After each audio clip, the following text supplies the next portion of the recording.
This morning, Peter Obi has sent a message to his followers. By his followers, I mean the Obidients. Say the kind of relationship when he gets with his followers, other parties they wish. Say they get that kind of relationship with their followers. Now, 2 days ago, he did a video, granted an interview with Arise, and talked about how he perceived the decision of the tribunal. But it's not a one-man opponent, we the pusher.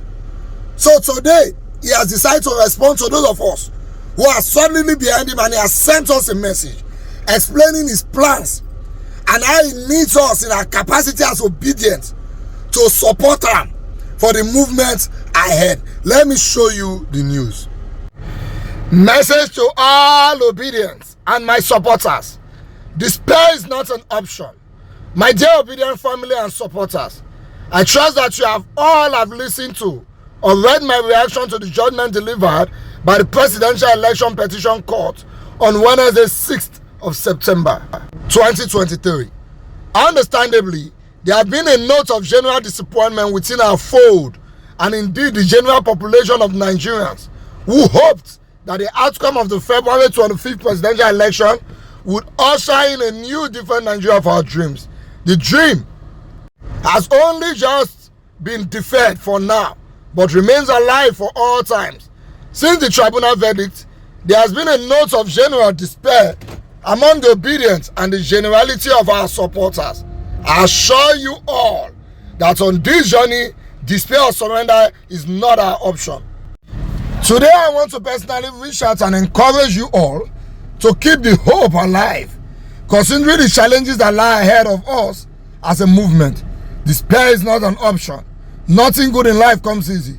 Throughout history, positive changes come only with sacrifice, perseverance, resilience, and fluctuating fortunes.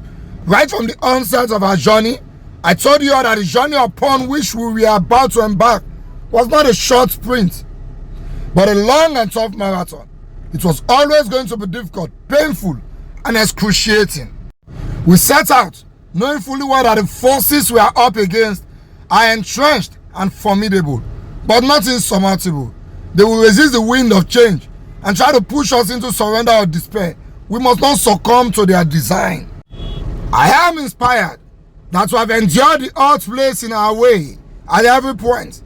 In a short space of time, we have persevered to get to the point where we cannot be ignored any longer. Therefore, I urge you to abide and never think of giving up. I wish to assure you that our recent disappointments have inspired me to rededicate myself to the cause of building a new Nigeria. For me, rescuing Nigeria is a lifelong commitment, and on this journey, we shall be resolute but orderly, principled but lawful. I assure you that we shall persist with even greater determination and zeal until we get to our destination. Nigeria must belong to all Nigerians and not to a select few. Like all of you, I believe fervently that a new Nigeria is possible. God bless you all, and God bless Nigeria. You see, I must commend Peter Obi for the kind of statements he used. I like the way he's always saying be orderly, principled, lawful, remain calm, because the kind of power he gathered during the election, if for no Adam to cause problem for this country, but he had always stayed on, let's be calm. Even the followers, they blame him, say it too calm.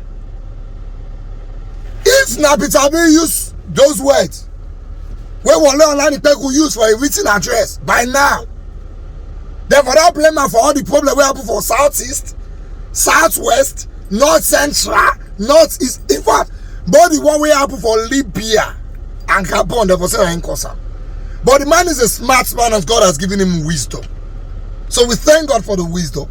Now, fighting and being resilient,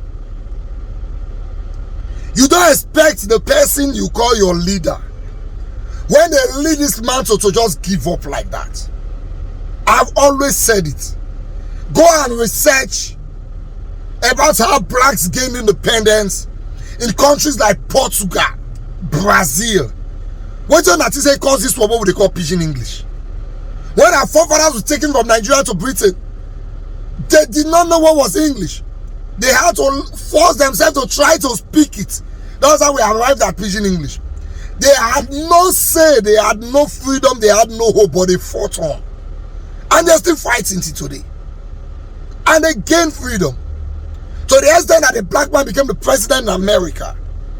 It is this fight. You don't expect to win in 2 weeks.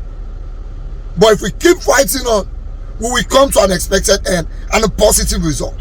By fighting, we mean lawfully, through the court of law, through the ambience of the law, no wahala, like Peter Obi has said.